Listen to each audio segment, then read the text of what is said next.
Bíblia, 1 Coríntios, capítulo 15.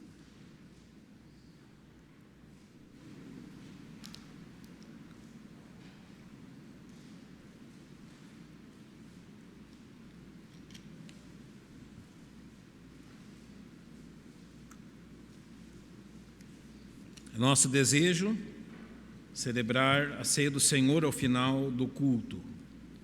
Então, se você até o instante, até o presente momento, não tomou ainda os elementos da ceia, eles vêm assim, descartáveis, individuais. Antes da celebração da ceia, você terá um tempo para tomá-lo também. Coloque-se em pé aqueles que podem, em reverência à leitura da palavra do nosso Deus. Eu vou ler 1 Coríntios 15, de 1 a 4, e depois, com a igreja ainda em pé, eu vou orar. Também vos notifico, irmãos, o evangelho que já vos tenho anunciado, o qual também recebestes e no qual também permaneceis, pelo qual também sois salvos, se o retiverdes, tal como vos tenho anunciado, se não é que crestes em vão. Porque primeiramente vos entreguei o que também recebi, que Cristo morreu por nossos pecados, segundo as Escrituras, e que foi sepultado e que ressuscitou ao terceiro dia, segundo as Escrituras. Então, o final do verso 3 diz: Cristo morreu por nossos pecados. Senhor, nós reconhecemos a verdade que ora lemos como a verdade mais importante de todos os tempos na humanidade. Cristo, nosso Salvador, morreu por nossos pecados. Pai, usa do Teu Espírito a vivificar esta verdade na mente e coração de cada um de nós. Nos colocamos na Tua dependência, em nome do Senhor Jesus Cristo, nosso tão grande Salvador. Amém.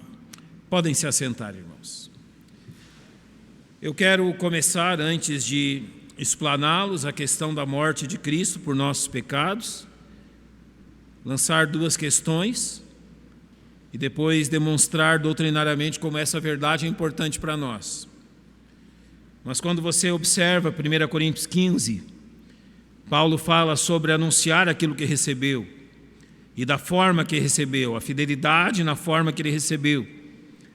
E ele sintetiza o Evangelho dizendo que Cristo morreu por nossos pecados, segundo as Escrituras, e que foi sepultado e ressuscitou o terceiro dia, segundo as Escrituras. Esta é a verdade do Evangelho, sintetizada em 2 versos. Está aqui tudo que precisamos saber.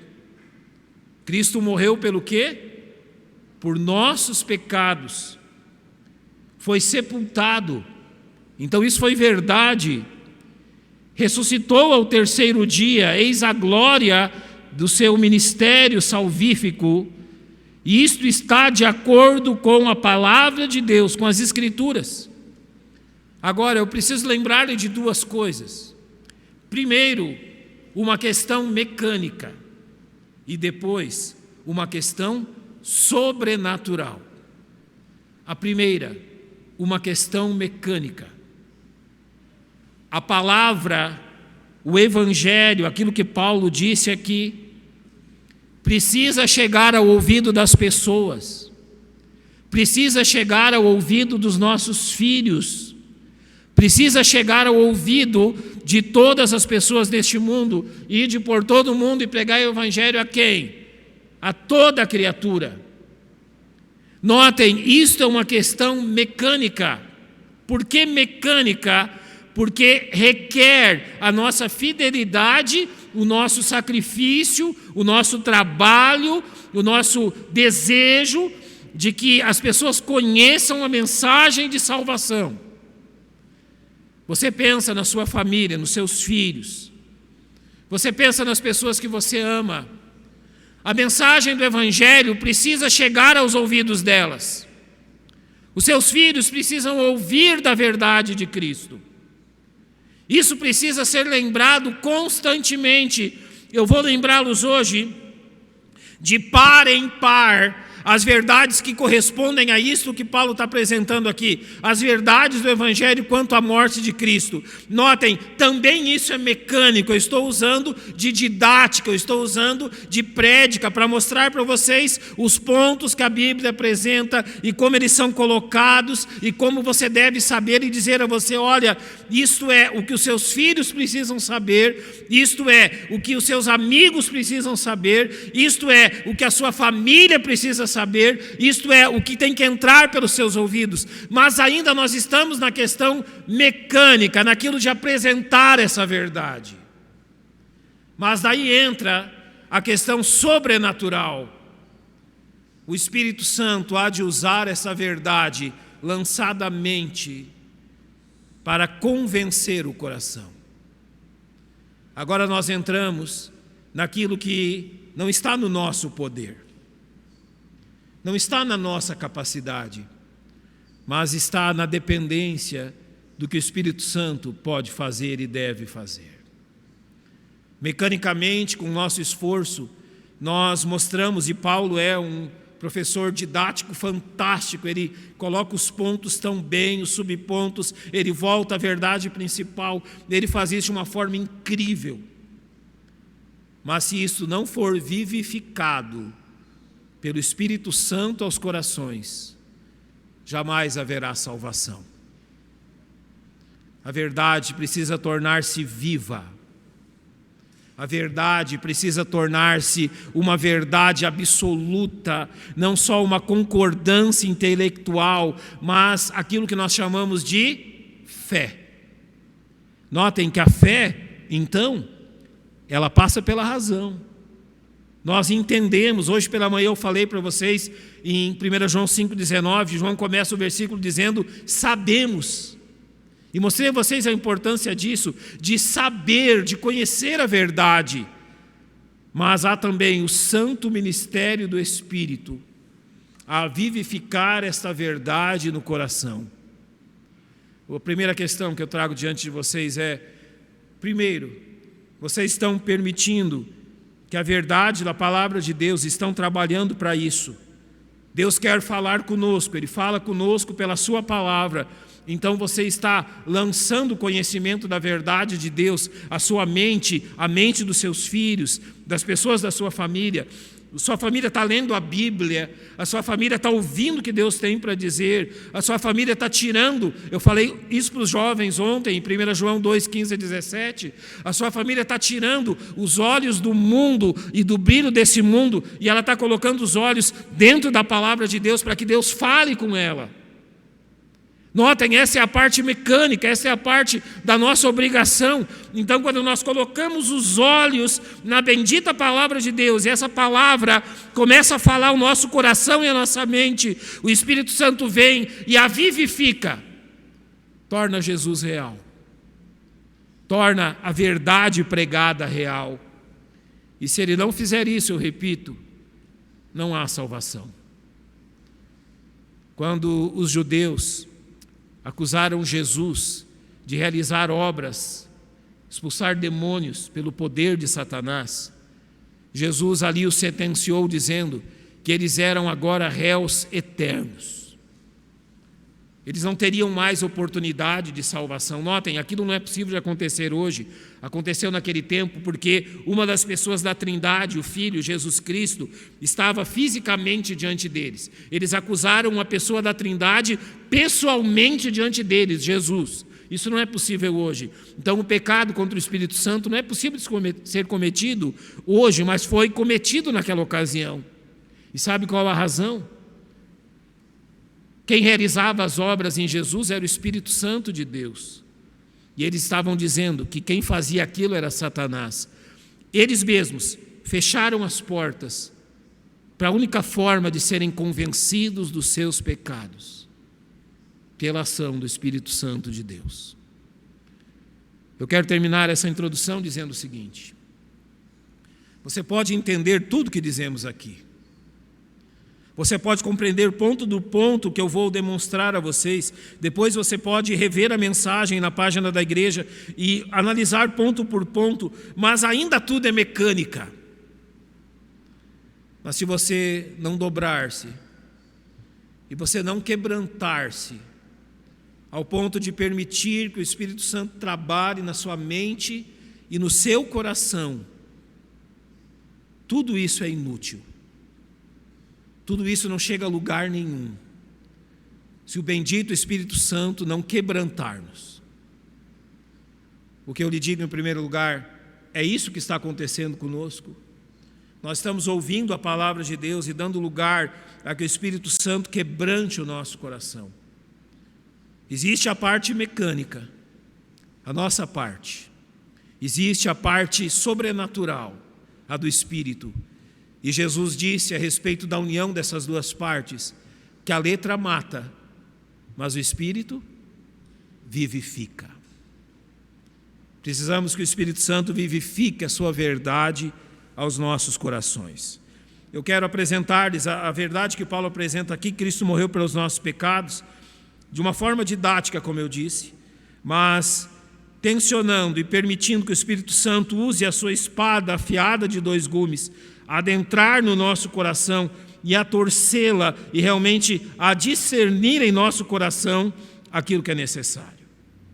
Primeiro, nós temos que pensar se Cristo morreu pelos nossos pecados, afinal de contas, quais são esses pecados pelos quais Ele morreu? De forma didática, de forma doutrinária, por quais pecados Cristo morreu? Eu quero que você vá comigo a Romanos 1,18.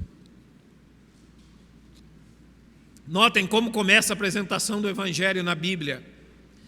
Porque do céu, do trono de Deus, se manifesta a ira de Deus sobre toda a impiedade e injustiça dos homens que detêm a verdade e a injustiça. Então a primeira coisa que Paulo coloca aqui é que Deus está manifestando a sua ira lá do céu.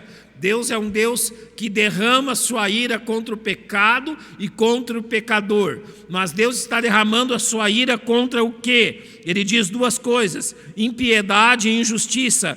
E nós devemos entendê-la. Primeiro, a questão da impiedade. O pecado não é simplesmente a questão de você esquecer-se de Deus. Não. Muitos pensam no pecado como algo assim: olha, eu estou aqui e eu não quero nada com Deus. Não é só isso. O que é impiedade? O pecado que há no nosso coração, ele não se satisfaz de voltar as costas para Deus. Ele precisa também ofender Deus. O pecado, em última instância, ele quer a destruição de Deus e de tudo que lembra o nome de Deus. Isso acontece em quem? Em todos nós. Esta impiedade a qual Paulo se refere em Isaías 14, quando é narrado a forma como Lúcifer pecou, e Lúcifer ali coloca em palavras o seu pecado, e a última das coisas que ele diz em Isaías 14:14 é: subirei às alturas dos céus, das nuvens, e serei semelhante ao Altíssimo. Notem, quando o pecado inicia no coração de Lúcifer, ele não quer simplesmente esquecer-se de Deus. Ele precisa subir acima das alturas das nuvens. Aonde que é isso? Ele precisa chegar até o trono de Deus. E ele precisa derrubar Deus do seu trono. Notem, o pecado não se satisfaz em dizer: ei Deus, fique aí, eu ficarei aqui e nós viveremos em mundos diferentes. Não, não pense isso. O pecado não se satisfaz enquanto ele não derrubar Deus do lugar dele. Isso é pecado. É a impiedade do coração dos homens. Notem, o Salmo 2 diz o que os homens farão no tempo da tribulação. Os reis da terra se levantam e os governos consultam juntamente contra o Senhor e contra o seu ungido, dizendo: rompamos as suas ataduras, sacudamos de nós as suas cordas. Sabe onde vai ser dito isso? Isso provavelmente vai ser dito na tribuna das Nações Unidas, quando as Nações Unidas concordarem em estabelecer o anticristo como Senhor desse mundo. O que eles dirão? Rompamos as suas ataduras, sacudamos de nós as suas cordas. O pecado não é simplesmente que o ser humano escolheu viver sem Deus, sem se importar com Deus. O pecado que controla o ser humano exige dele que ele se volte contra Deus e não se satisfaça até que Deus seja destruído. Isso é pecado. Você entende o pecado dessa forma? Mas há mais uma questão. Paulo citou a injustiça, e agora ele olha para aquilo que o pecado faz entre as pessoas. Sabe, muitas vezes nós olhamos para o pecado não como algo que nos causa uma coisa tão horrenda como isso, mas como uma simples dificuldade de relacionamento. Hoje pela manhã eu lhes disse que o pecado sempre buscará o extremo da sua manifestação. Eu vou demonstrar-lhes como isso acontece.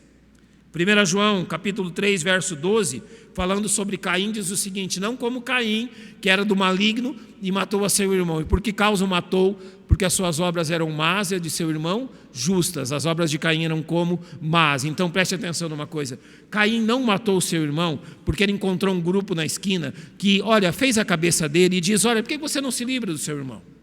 Caim não matou o seu irmão porque ele entrou na internet, em algum site que dizia 10 maneiras de matar o seu irmão. Então ele foi lá, leu, descobriu a melhor e ele traçou um plano e fez isso.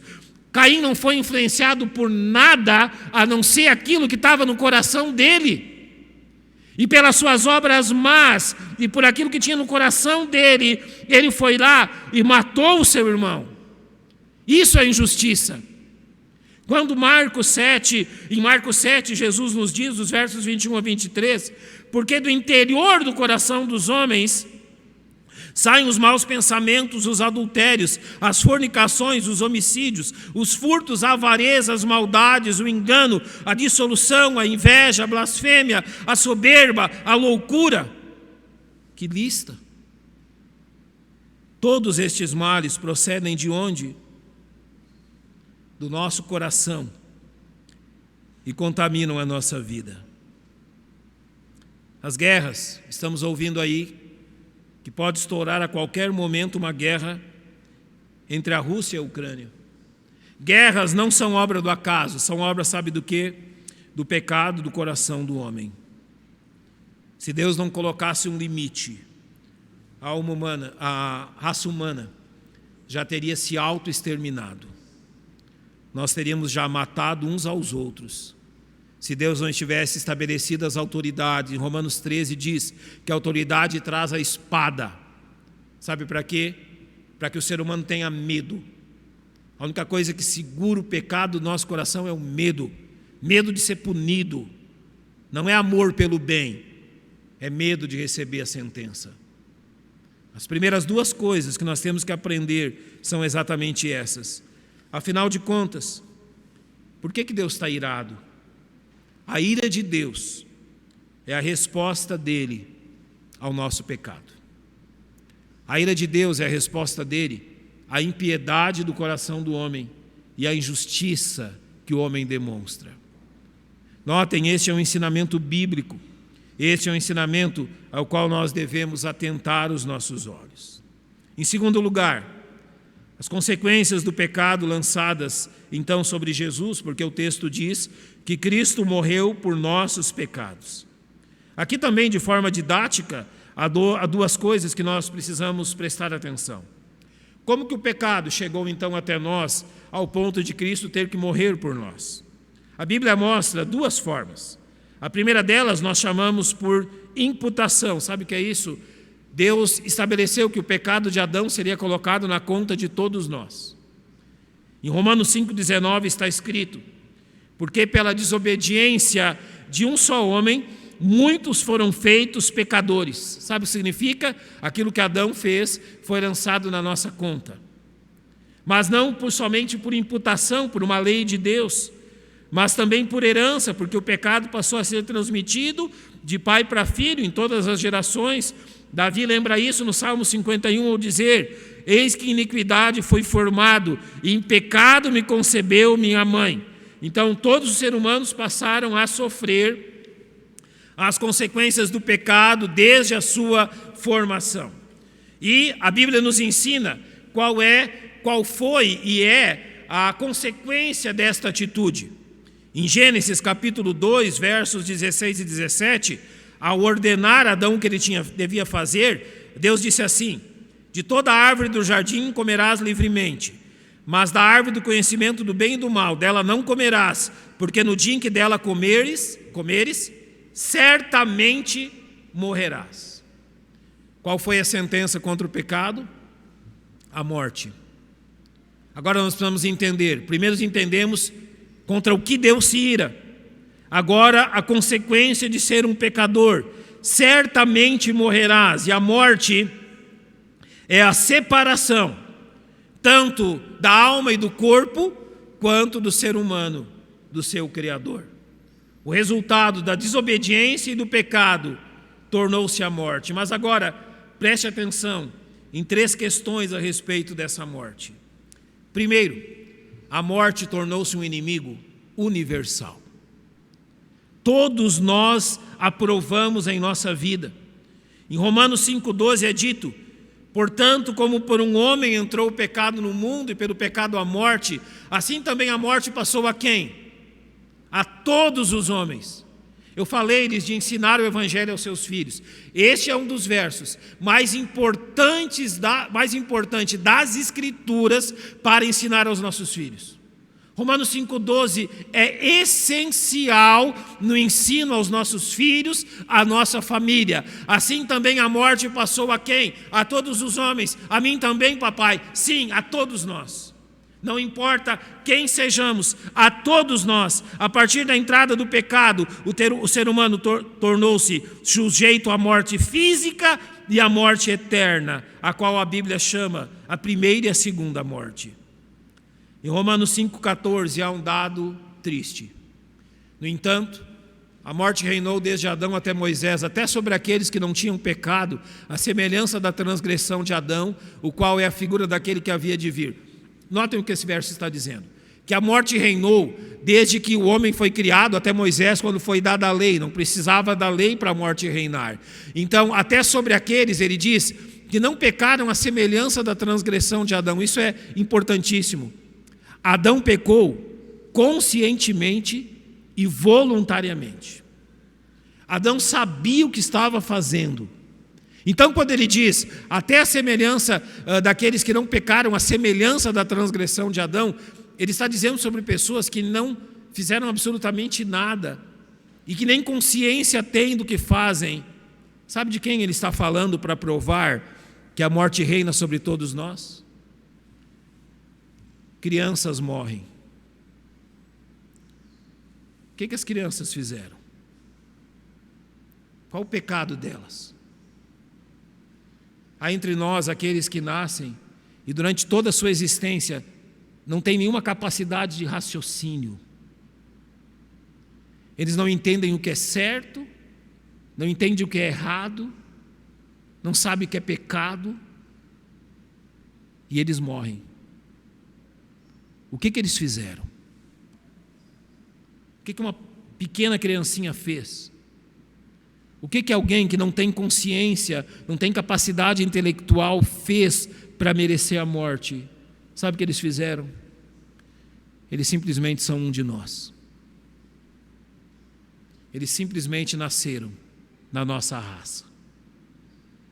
E daí a gente começa a entender o que é pecado. Não precisa fazer nada. Não precisa ter culpa nenhuma de uma atitude própria. Você já nasce pecador. Você já nasce debaixo do pecado. Em Romanos 5,17 ainda é dito: porque se pela ofensa de um só a morte reinou sobre esse, a morte reina e domina sobre o ser humano pecador. Cristo morreu pelos nossos pecados. Por quê? Que a morte domina sobre todos. Mas sabe, a morte não é o único problema. Eu sempre disse a vocês que eu trabalharia sempre numa dupla de verdades. A primeira consequência do pecado é a morte, mas tem uma consequência ainda pior: a ira de Deus. Não somente a morte, mas olha o que diz em João 3,36. Aquele que crê no Filho tem a vida eterna, mas aquele que não crê no Filho não verá a vida. Mas ele diz que a ira de Deus sobre ele permanece. Deixa eu abrir um parêntese. Você já percebeu como as pessoas sabem quase nada sobre a ira de Deus? Você já percebeu como as pessoas aí fora que não conhecem a Bíblia nem pensam na ira de Deus? E você percebe o quanto que a Bíblia fala da ira de Deus? Quando nós colocamos os nossos olhos sobre a Bíblia, e isso é algo incrível, a Bíblia não nos mostra primeiro algo bom. O primeiro olhar que você tem em relação à Bíblia, como um espelho, é que quando você olha para ela, quando Deus começa a falar a você a respeito dele e de Jesus Cristo, ela traz uma imagem horrível. Ela traz a imagem de um pecador, desse pecador que merece a ira de Deus. E somente quando você vence essa parte de entender quem você é que a luz do Evangelho te traz e te mostra a imagem mais linda do mundo, quem Jesus Cristo é. Mas para contemplar Jesus Cristo, você precisa contemplar-se debaixo da ira de Deus. A ira que é a resposta de Deus ao pecado do ser humano. A ira que é a resposta de Deus à santidade dele atacada.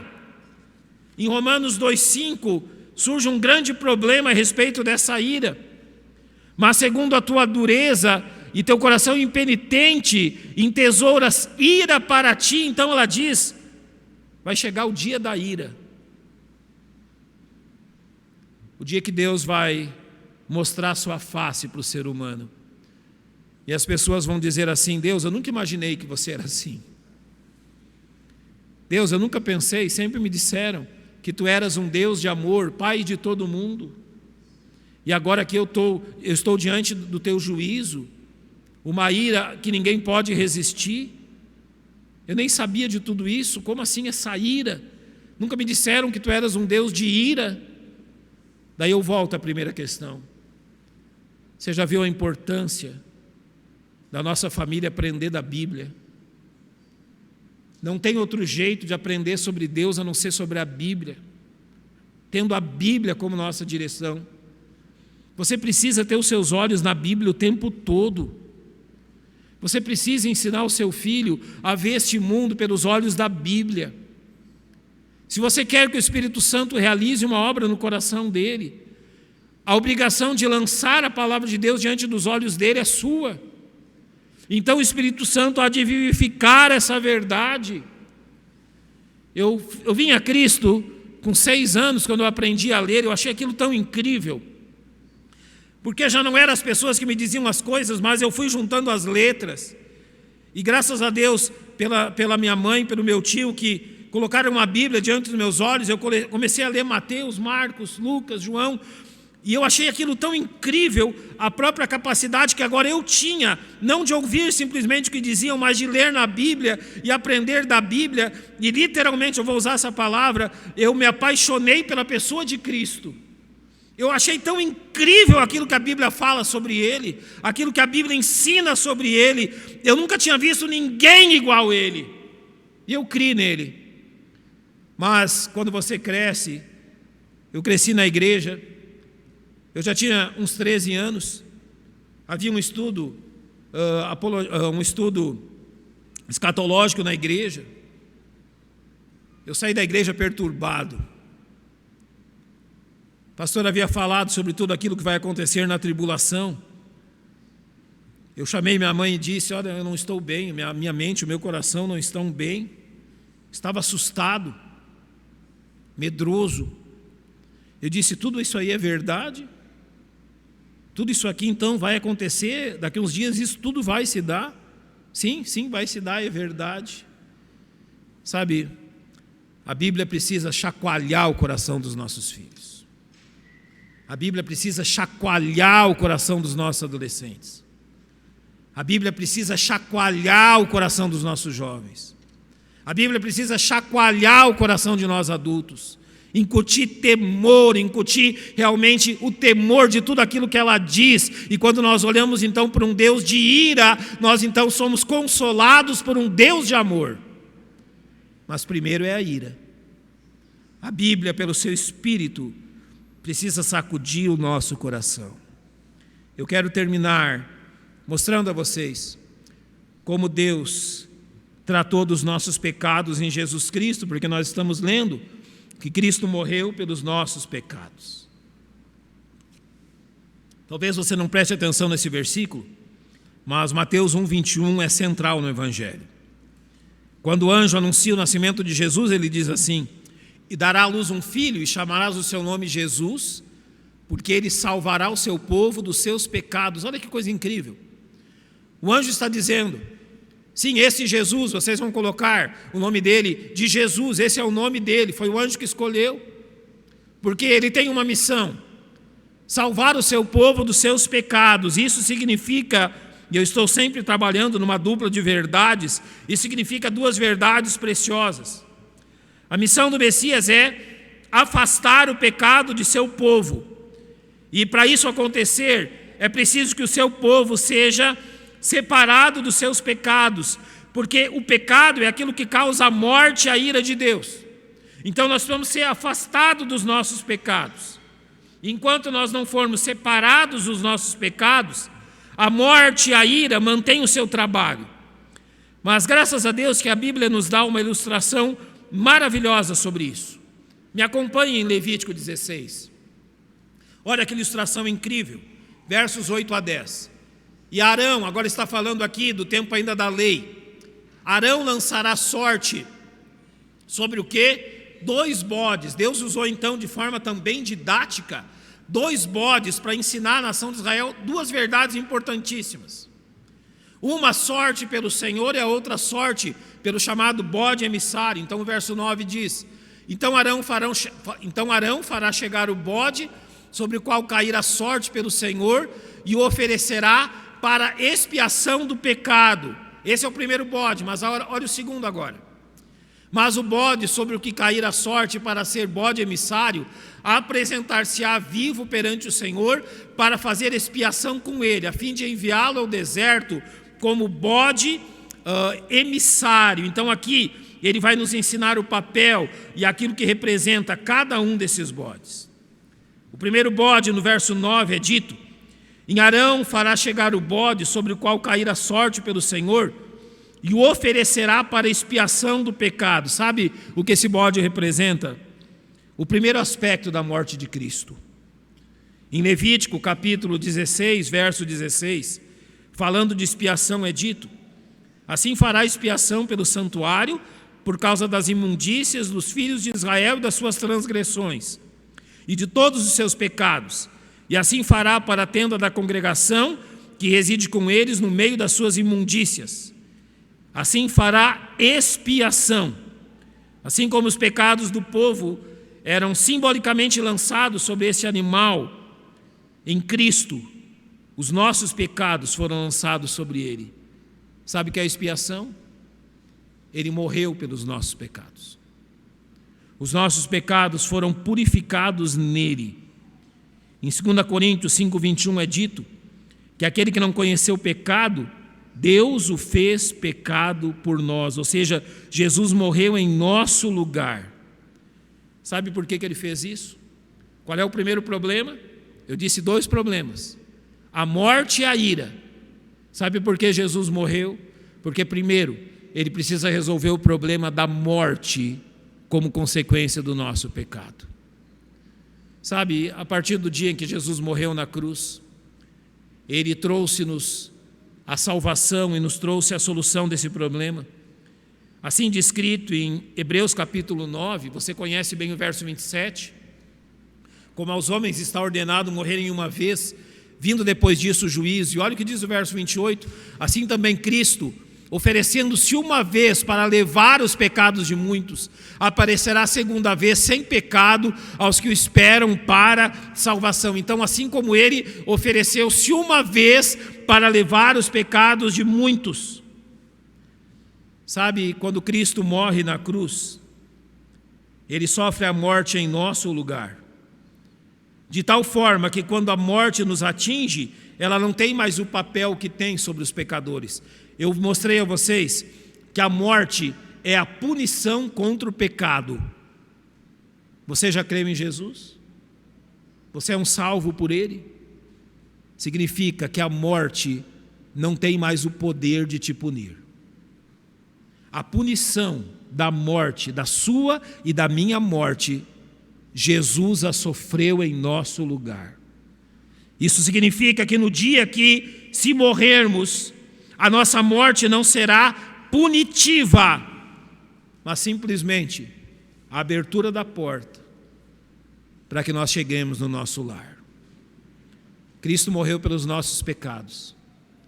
Ele sofreu a morte em nosso lugar, de forma que nós não temos mais medo dela. Não.